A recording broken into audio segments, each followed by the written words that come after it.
Buenos días. Estamos en un nuevo programa de Dale Fuego, aquí en Barricada TV, en IMPA, la primer fábrica recuperada del país, ya desde 1999 bajo gestión de sus trabajadores. Hoy, a pocos días de cumplirse un nuevo aniversario de la recuperación temporaria de las Islas Malvinas por parte de Argentina, ya son 34 años de ese hecho.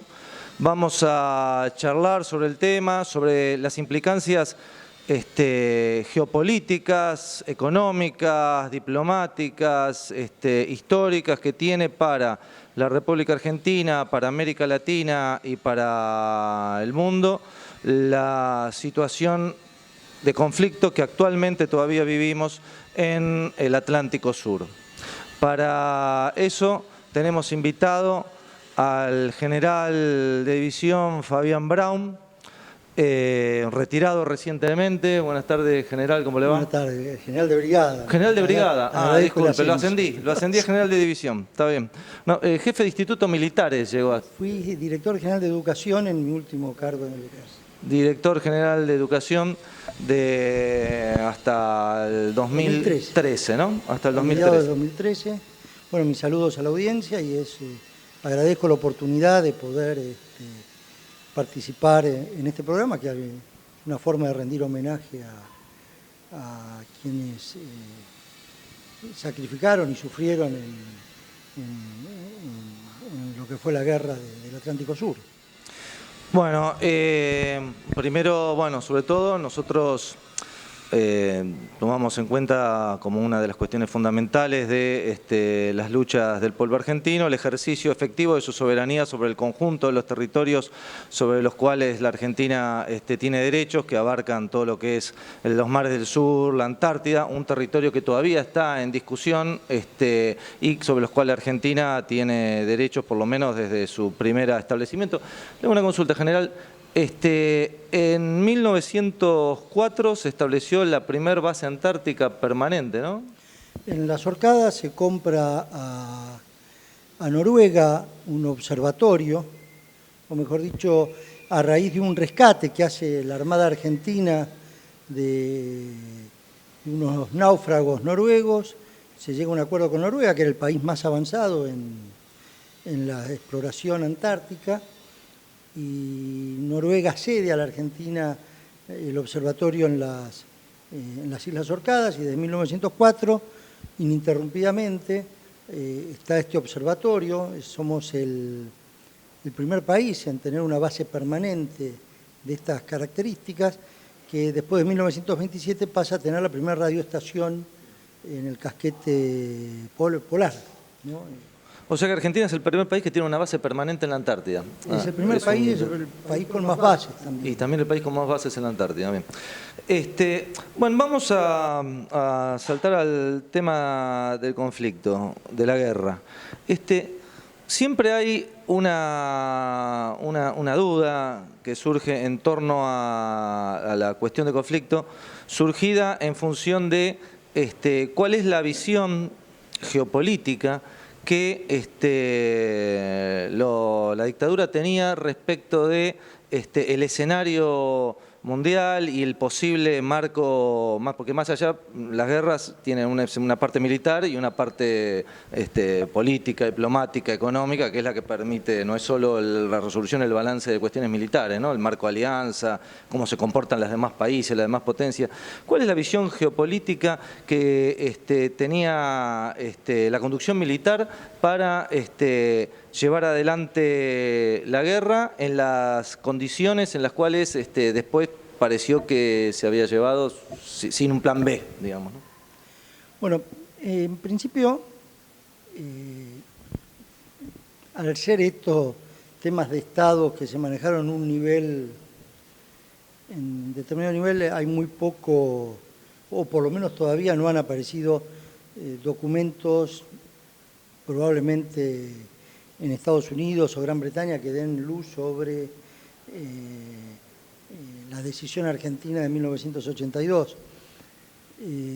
Si nosotros rastreamos en las hipótesis de conflicto, que eran la forma en que se pensaba qué posible guerra podía tener el país, desde principios del siglo XX, encontramos alternativamente un posible conflicto con Chile, un posible conflicto con Brasil después en la década del 20. A principios del siglo XX casi llegamos a una guerra con Chile, que los pactos de Mayo pusieron fin a la disputa. Después Brasil, después nuevamente Chile. La Segunda Guerra Mundial introduce una fuerte amenaza cuando Brasil entra en la guerra, de que la Argentina pueda tener un conflicto con Brasil. Ahí se fabrica el primer tanque de Ahí fabricación se fabrica nacional, el tanque ¿no? Nahuel, exactamente. Pero, y a partir ya del 55 se introduce la hipótesis de conflicto interna y se mantienen hipótesis de conflictos externos. En la década del 60 está el problema de las cotas en las represas. Claro, el conflicto de la Cuenca del Plata el por conflicto de la Cuenca del Plata, Itaipú. exactamente. Y después tenemos, a partir del Beagle, de nuevo el conflicto con Chile. Uno puede rastrear todas estas... Jamás uno encuentra en documentos, en estudios de la Escuela de Guerra, algo que pueda hacer pensar un conflicto militar con Gran Bretaña por las Malvinas. Es decir, en los estudios militares previos a todo esto no hay un antecedente que permita decir acá hubo una hipótesis de conflicto que tenemos que pensar también durante la gestión de Onganía básicamente hay todo un acercamiento al tema Malvinas respecto a que Aerolíneas va hacia allá, un mayor intercambio, una mayor una relación más cotidiana con las islas, si se quiere. Pero la guerra no está en ningún lado. Lo único que puede hacer pensar en la guerra es, bueno, sabemos que el proceso tuvo una relación con Estados Unidos traumática, pese a lo que muchos, a los que muchos pueden pensar. Galtieri es el que viene a arreglar la situación con Estados Unidos. Estamos hablando de las relaciones que hay al principio, después el tema Carter, después el tema del embargo a Rusia y todos esos temas, ¿no? O sea, yo diría que la década del 70 está inmersa en una cantidad de conflictos superpuestos, ¿no? Es el inicio, podemos rastrear desde fines de los 60 las conclusiones del Club de Roma, cómo se empieza a plantear la desarticulación del estado de bienestar, particularmente para los países periféricos. Y en este esquema, la guerra del Yom Kippur plantea, para los países productores de materias primas, en especial para nosotros que producimos alimentos, la entrada de los subsidios a las producciones agropecuarias en Europa, que significó el cierre de los mercados para la Argentina. Y a partir de ahí, la Argentina, desde el gobierno de Lanusse, particularmente, entra a plantearse una relación con la Unión Soviética que permite una salida a estos productos, ¿no? Durante el gobierno de Perón, Helvar sigue con esta idea de la salida soviética y después hay un giro hacia una salida china de esta economía. Quiero decir que la violencia en la Argentina está dentro de estos marcos también, ¿no? Y bueno, el proceso retoma la salida soviética. Sabemos que el embajador en la Unión Soviética fue una figura importante en esa época en la Argentina. La presencia hasta militar soviética en la Argentina por primera vez es por lo menos singular y extraña, ¿no? Dada la naturaleza del discurso que se libraba contra las organizaciones armadas. Sí, es cierto, un dato es el crecimiento del intercambio comercial con la Unión Soviética, si uno lo mide que pasa a ser casi el primer pero con gestos lugar políticos económico de importantes, intercambio con comercial. negarse al embargo cerealero, el tema de las Olimpiadas, y bueno, y por el otro lado, en las cumbres de los PC, hay una defensa de la Argentina en relación a otros países respecto al tema de derechos humanos.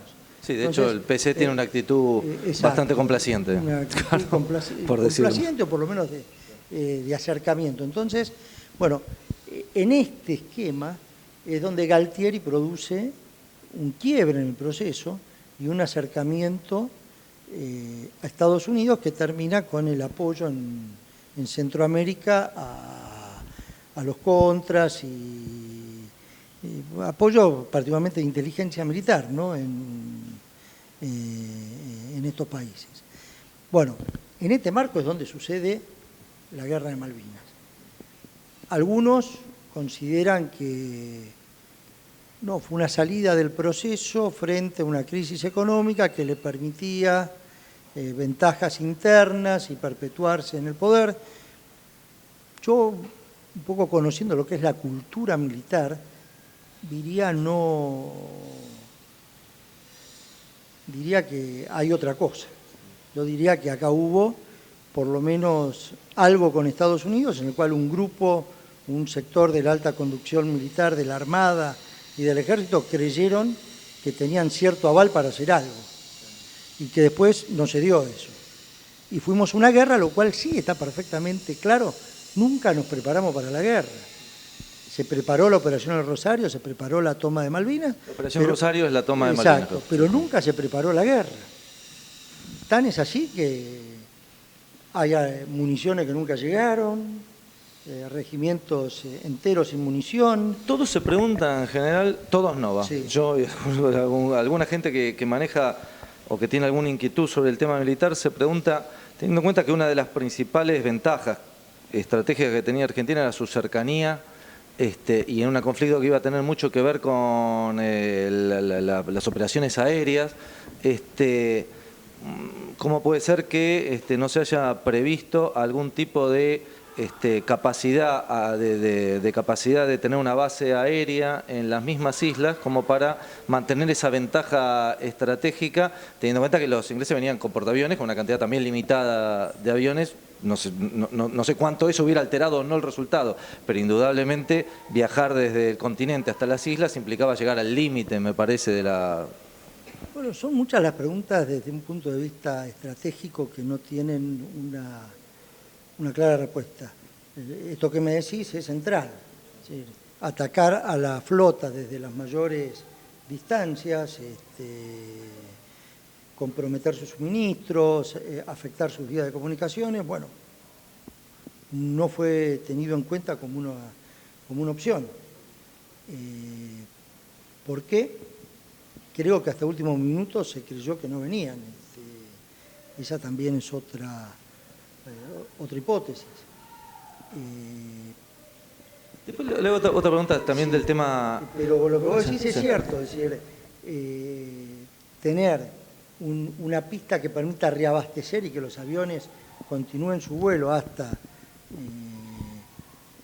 tomar a la flota a las mayores distancias y evitar el cerco a las islas, hubiese sido, desde el punto de vista militar, una de las medidas más lógicas. Sin embargo, no se tomó. El otro tema que tenemos que ver es que las islas en realidad están cerca del continente y a su vez lejos. Es decir, por muchas causas están lejos. Están lejos porque no hay un desarrollo humano en la Patagonia que permita sostener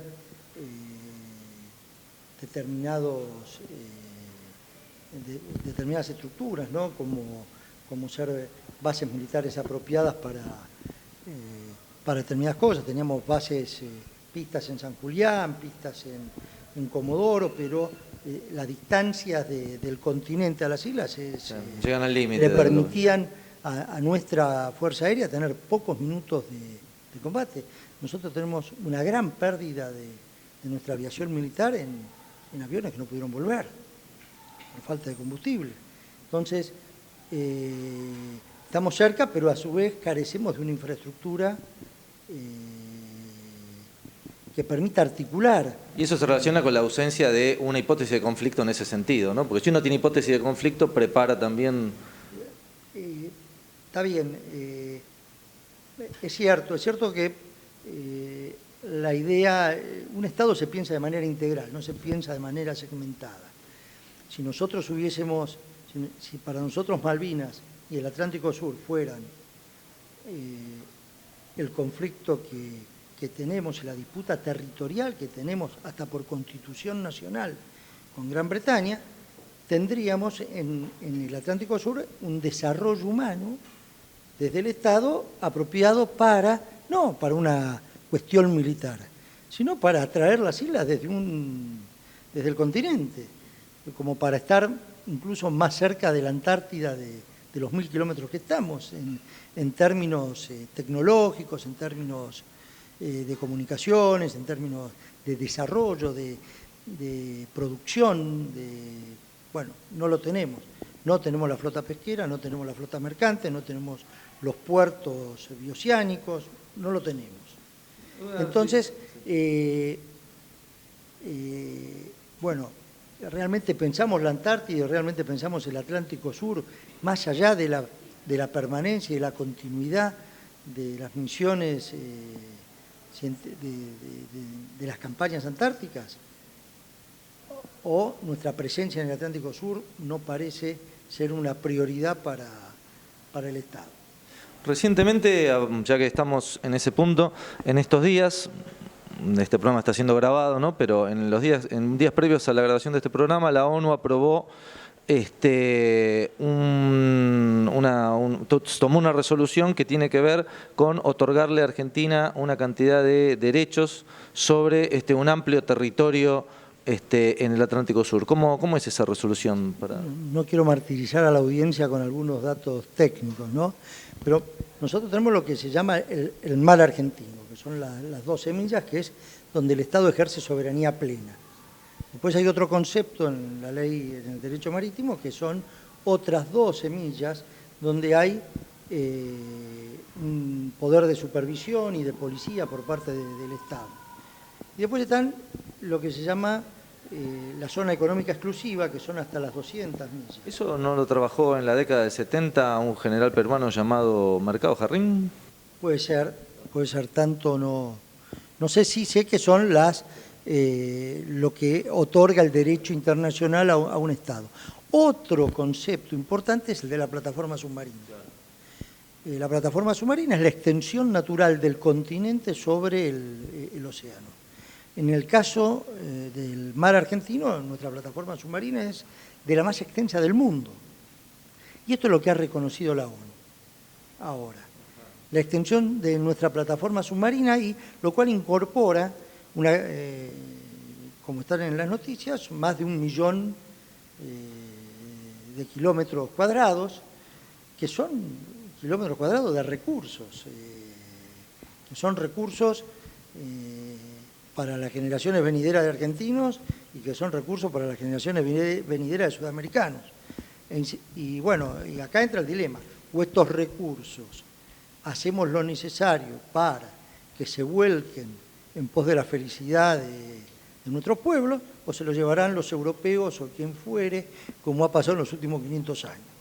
Vamos a hacer un corte y vamos a seguir tratando este tema de la plataforma, porque hay algunas inquietudes que tenemos sobre esta cuestión, y darle una vuelta de tuerca más al significado de la guerra de Malvinas en proyección hacia el futuro. Seguimos charlando con el general Brown en el siguiente bloque.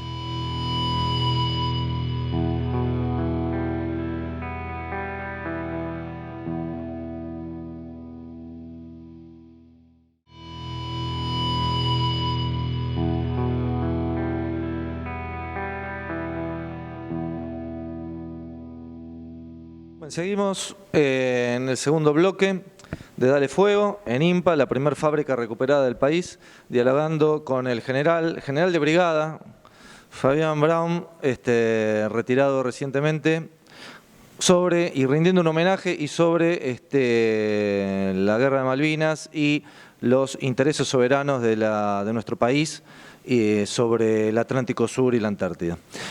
Hay una consulta, habíamos quedado con la última resolución de la ONU sobre las cuestiones territoriales, el reconocimiento de nuestros derechos. Son derechos económicos, ¿no? O derechos... Son derechos económicos, hay hasta las 200 millas. Acá hay un reconocimiento territorial, me parece. Deberíamos leer bien la resolución, no la he leído en profundidad, son temas que particularmente llevo en el seminario que damos en la Universidad de Lanús sobre Atlántico Sur, donde la universidad toca particularmente estos temas. Bueno, no he leído en profundidad la resolución, que es muy reciente, igual, esta resolución de Naciones Unidas, pero por lo que veo, o he leído en los diarios, obliga a cambiar los mapas. Claro, hoy veía un mapa, incluía, porque la plataforma es una cuestión geológica, digamos, ¿no? No es una cuestión política de decisión, sino una cuestión geológica. Sobre el mar. Aparecía indicado en los mapas que mostraban hoy o ayer en el Congreso, en realidad los mostraban, aparecía incluida las Malvinas, las Georgias, todo, Bueno, que es toda plataforma. Es parte de la plataforma continental. Y las Georgias y Sandwich son parte de lo que se llaman las Antillas del Sur, el cordón antillano que llega hasta la península de San Martín, ¿no? Que son el emergente de la cordillera de los Andes sumergido, digamos, es continuidad del territorio de la América, del territorio americano. O sea que sería, en términos diplomáticos, ya esto sería un reconocimiento, un punto a favor de Argentina. Esto se vino trabajando ¿desde cuándo se viene trabajando esta resolución? Pregunto para estar... Supongo, yo creo que la Argentina siempre hizo una presentación sobre aspectos vinculados a la plataforma submarina. El derecho al mar había claramente hablado sobre esto que llamo el mar continental, esta zona contigua de otras 12 millas y la zona económica exclusiva. Creo que este aval que da Naciones Unidas a Argentina sobre el criterio de la plataforma submarina, bueno, viene manejándose hace rato. No sé en Cancillería cuándo fue la última vez que se presentó, si fue con el último gobierno o cuándo fue la última presentación sobre este tema. En alguno de sus artículos, en general, usted plantea que más allá de la resolución militar de la guerra, que no fue desfavorable, ¿no? Como desgraciadamente sabemos, hay una cuestión que tiene que ver con la identificación de un nosotros frente a un otro, planteando que ese otro, Inglaterra, y ese nosotros, la Argentina, tiene un lado, llamémoslo positivo, en lo que significa el imaginario colectivo del pueblo argentino, el tema respecto de Malvinas, respecto del conflicto y respecto de quiénes son nuestros enemigos. ¿Cómo podríamos ver ese tema, presentarlo? Bueno, en realidad Inglaterra en gran medida jugó a lo largo de la historia ese rol de alguna manera de ser una especie de disparadora a una identidad nacional, ¿no? Las invasiones de 1806 y 1807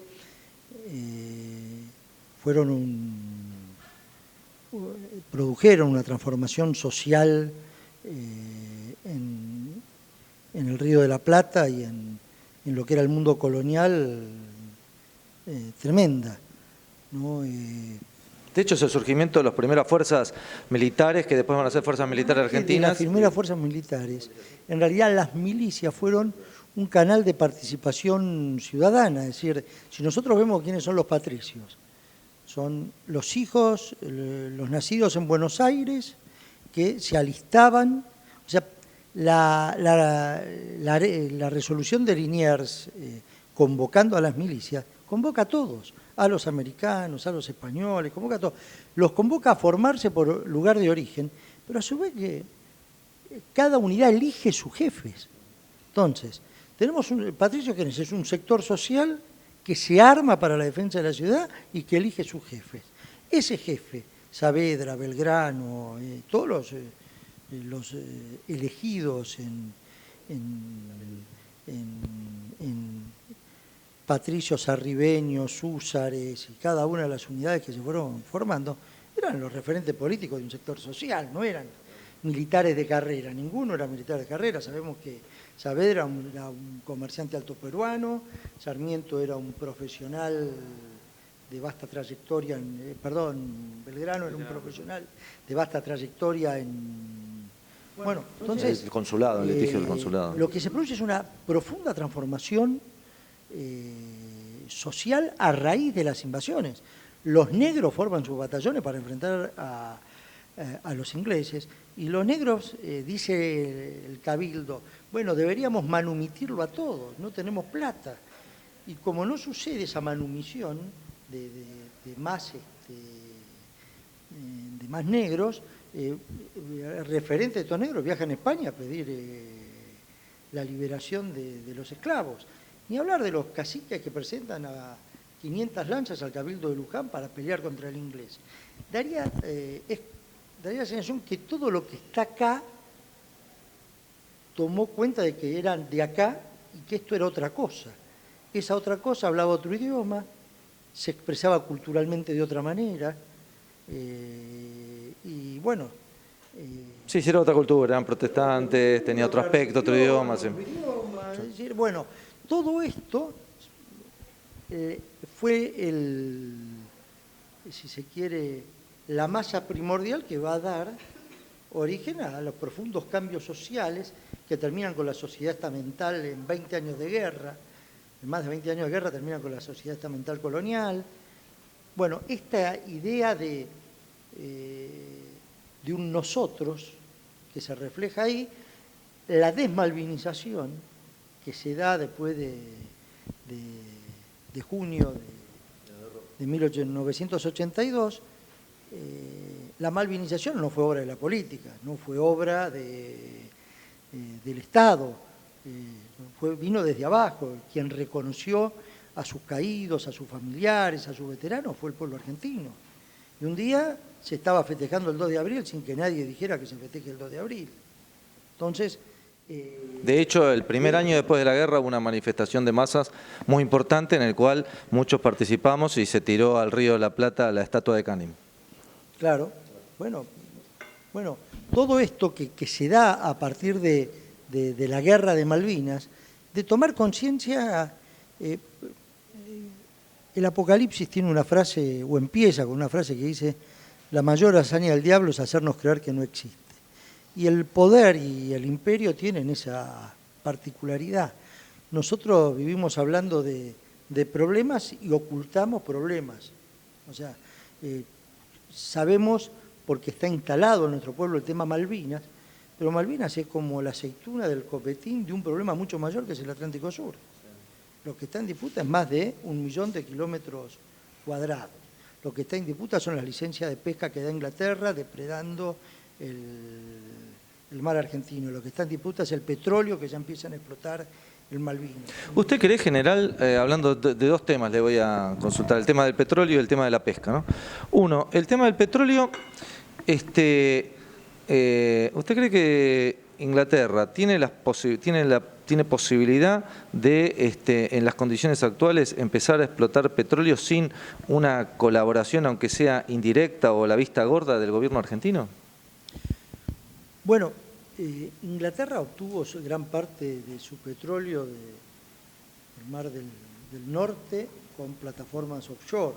Sí, la capacidad técnica la tienen, y de hecho las empresas que están haciendo la prospección en Sea Lions y en otros sectores alrededor de las islas lo están haciendo. Yo creo que en principio podría pensarse.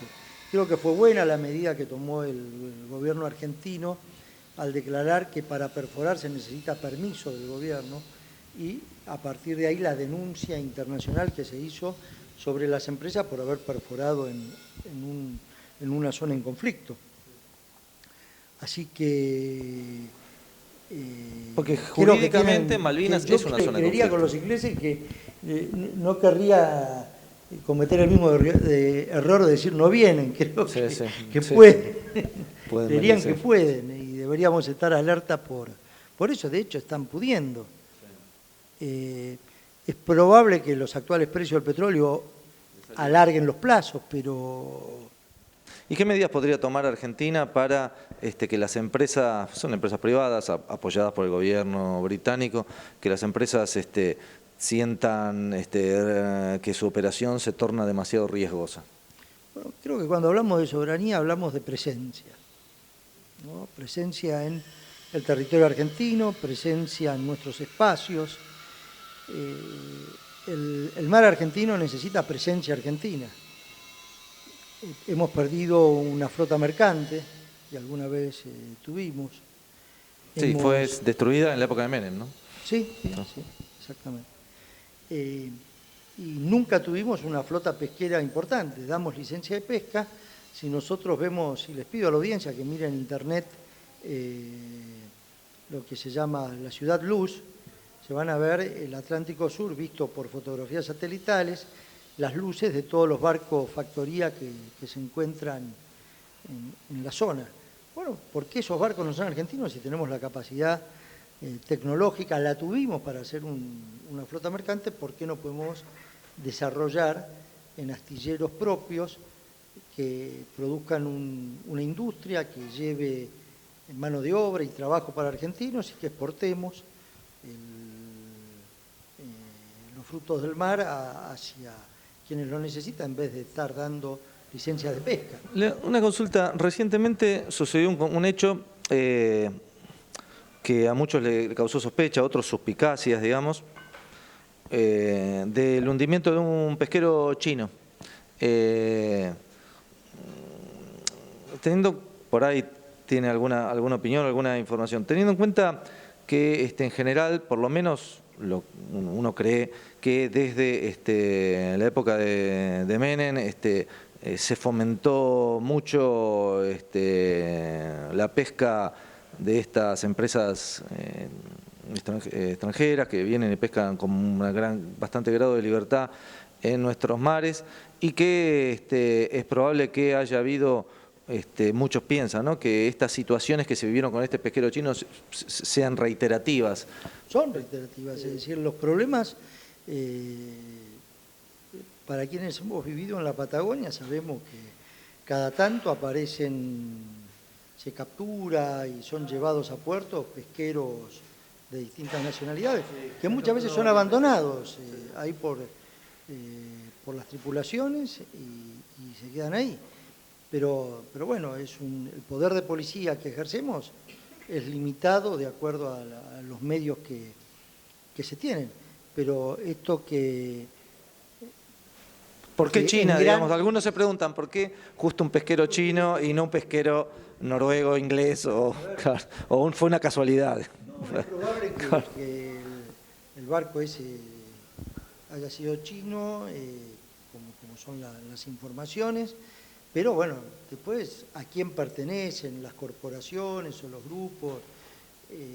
Había flotas y barcos rusos, chinos y de otras nacionalidades en el mar argentino, pero quiero terminar con una idea. El desarrollar una flota pesquera implica desarrollar los puertos, implica desarrollar una tecnología, trabajo. También está la flota mercante para hacer esto, también está el desarrollo de la infraestructura portuaria.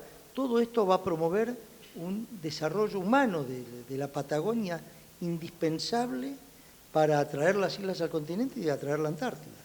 O sea, nosotros necesitamos pensar el desarrollo del Atlántico Sur como necesitamos pensar el desarrollo de otras regiones del país, ¿no?, que hoy están desarticuladas del país, como el noroeste argentino quedó con el desguace ferroviario desarticulado del país también. Argentina dispone hoy de una fuerza militar propia, acorde a las necesidades de defensa que tiene un país del tamaño y con los conflictos y con la proyección internacional que tiene nuestro país? En términos generales me refiero. Yo creo que el problema de las Fuerzas Armadas en la Argentina tiene una raíz o un anclaje en el pasado, ¿no? De gran parte del siglo XX, ¿no? En lo que fueron las interrupciones al orden constitucional. Pero a mí me parece que la Argentina, en el inicio de la democracia, sufrió reiteradas crisis del Estado. O sea, el Estado prácticamente implotado con la hiperinflación y después en el 2001. Si yo miro la infraestructura y los medios que disponen nuestras Fuerzas Armadas, en realidad no son distintos a lo que pasó con el Sarmiento. Un Unimog no es distinto al estado general de nuestros ferrocarriles o al estado general de otra infraestructura. O sea, las Fuerzas Armadas están hechas pomada como el país. Exacto, no. Creo que la Argentina no ha recuperado el Estado en la medida para pensarse, para la construcción política que significa esto, y que en las Fuerzas Armadas, que es, en definitiva, una institución que hace a la supervivencia misma del Estado, un Estado que se plantea a sí mismo que no tiene desafíos básicos, no ha desarrollado ni los medios ni las cuestiones, pero creo que es un problema que es integral del Estado argentino e integral de la clase política argentina, que no piensa en estos términos. Claro, yo le pregunto, por ejemplo, se detiene que Argentina no tiene hipótesis de conflicto. Nosotros estamos hablando de un conflicto, digamos, en el Atlántico Sur, ¿no? Pero hace un tiempo, hace un año, justamente en otra charla que tuvimos sobre el tema de Malvinas, un compañero que vino a charlar con nosotros justamente había traído para debatir cuál era la doctrina anual, el mensaje, no sé cómo se llama, que se manda al ejército del Estado en Uruguay, ¿no? Y Uruguay planteaba una serie de hipótesis de conflicto. Y una de las hipótesis de conflicto de Uruguay era justamente los conflictos que Uruguay veía en el continente y para el cual, en este caso, los militares en Uruguay debían discutir, teniendo en cuenta que estamos hablando de Uruguay, un país pequeño, ¿no? Era uno, decía, Argentina en el Atlántico Sur, inclusive tenía como diciendo, bueno, Chile y Bolivia tienen un conflicto que en un punto, sin duda, sus ejércitos deben tenerlo en cuenta en el desarrollo de sus respectivas doctrinas. No es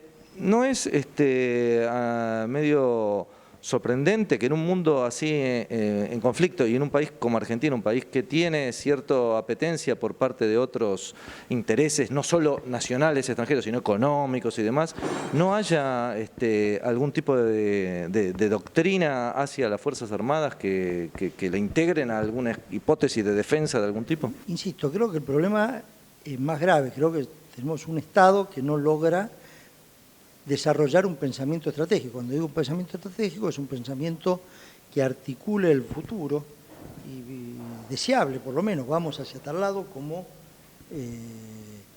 país.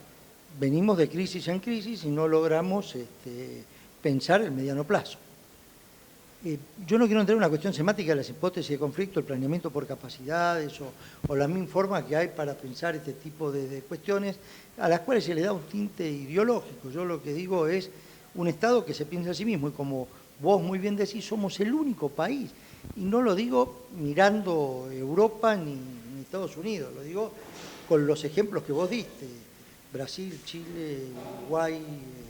Somos el único que se rehúsa a pensar esta dimensión del Estado. Y vos me hablaste de la época de los 90, el menemismo, dijimos, desarticulamos tal cosa para atender salud, educación y las cuestiones básicas del Estado.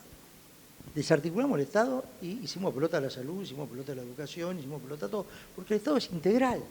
Si yo veo la época peronista, en donde es el mayor desarrollo de las Fuerzas Armadas, es también el mayor desarrollo de la distribución del ingreso, el mayor desarrollo en términos educativos y el mayor desarrollo en términos de salud, y no hablar de otra cantidad de cuestiones. Entonces es falso el concepto de decir que invierto en esto para no invertir en aquello. El Estado es uno y crece integralmente y se piensa integralmente. Cuando no pienso en el Estado y pienso en un Estado que no es capaz de controlar sus recursos y pienso en realidad que lo privado está por encima de todo como valor, insisto, cuando digo lo privado esto puede ser instrumental, yo puedo desde el Estado tener más privado, menos privado, pero tener un Estado presente. Bueno, cuando hay un Estado ausente en gran parte de las decisiones, del control de los recursos, del control de los espacios, de todo como vemos que sucede acá, bueno, esta es la situación que tenemos. Bueno, tenemos que ir cerrando, hemos charlado bastante, sería interesante charlar algunas cuestiones más sobre Malvinas, pero bueno, quedará para otras charlas. Bueno, no sé si podemos decir algunas palabras más de cierre, primero de homenaje a los caídos en la guerra y de reivindicación en este periodo histórico de nuestra soberanía. Bueno, yo quiero hacer llegar mi saludo, mi afectuoso saludo, mi homenaje a nuestros caídos, a nuestros veteranos, a los familiares de los caídos que llevaron el peso y llevan en gran medida el peso de la reivindicación soberana, ya no solo sobre Malvinas, sino sobre todos estos espacios que están en disputas con Inglaterra. Y quiero, bueno, decir, hay una disputa pendiente, los argentinos no vamos a olvidar y vamos a dejar de luchar por los medios que sean, fundamentalmente los diplomáticos, los económicos, todo lo que está a la disposición, porque el triunfo en esto está en nuestro desarrollo y en nuestra ocupación de los espacios. Para todos ellos, decir, bueno, este ha sido un enorme sacrificio con el que han vivido y viven cotidianamente, y que la Argentina y Sudamérica van a recuperar para la región y para la patria estas islas que nos pertenecen. Bueno, general, muchas gracias por haber estado acá y rendimos homenaje a todos los caídos y seguiremos luchando por el ejercicio efectivo de la soberanía del pueblo argentino por el conjunto de los territorios que le pertenecen. Muchas gracias y nos vemos en el próximo programa de Dale Fuego aquí en Barricada TV.